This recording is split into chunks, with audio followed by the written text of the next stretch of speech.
If you're seeing Epic Games error code AS-3, don't worry. In this video, I'm going to walk you through a few simple fixes that can usually get the Epic Games launcher working again.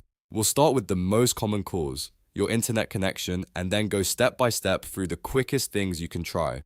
If this video helps, make sure to hit the like button and subscribe for more quick troubleshooting guides. Alright, let's get into it. First, check your internet connection. A weak or unstable connection can trigger this error, so the first thing to do is to make sure your Wi-Fi is working properly. If possible, restart your router or modem by unplugging it for about 30 seconds, then plugging it back in. This gives your network a fresh start and often fixes connection issues right away. Next, if you're using a VPN, turn it off. VPNs can sometimes interfere with the Epic Games launcher and cause error code AS-3 to appear. Once the VPN is disabled, try opening Epic Games again and see if the problem is gone. If you don't need the VPN for anything specific, it's best to keep it turned off while testing the launcher.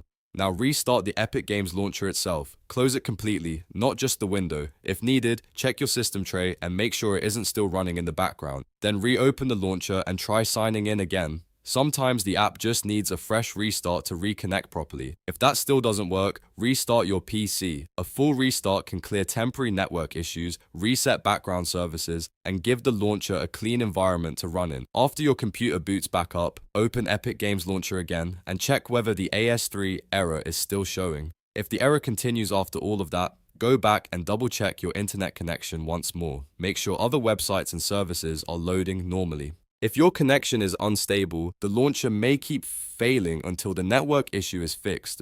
Those are the main steps to fix Epic Games error code AS-3. Restart your router, turn off your VPN, restart the launcher, and reboot your PC. In many cases, one of those simple fixes will solve the problem completely. If this video helped you out, please hit like and subscribe. It really supports the channel and helps you find more quick fix tutorials in the future. Thanks for watching, and I'll see you in the next one.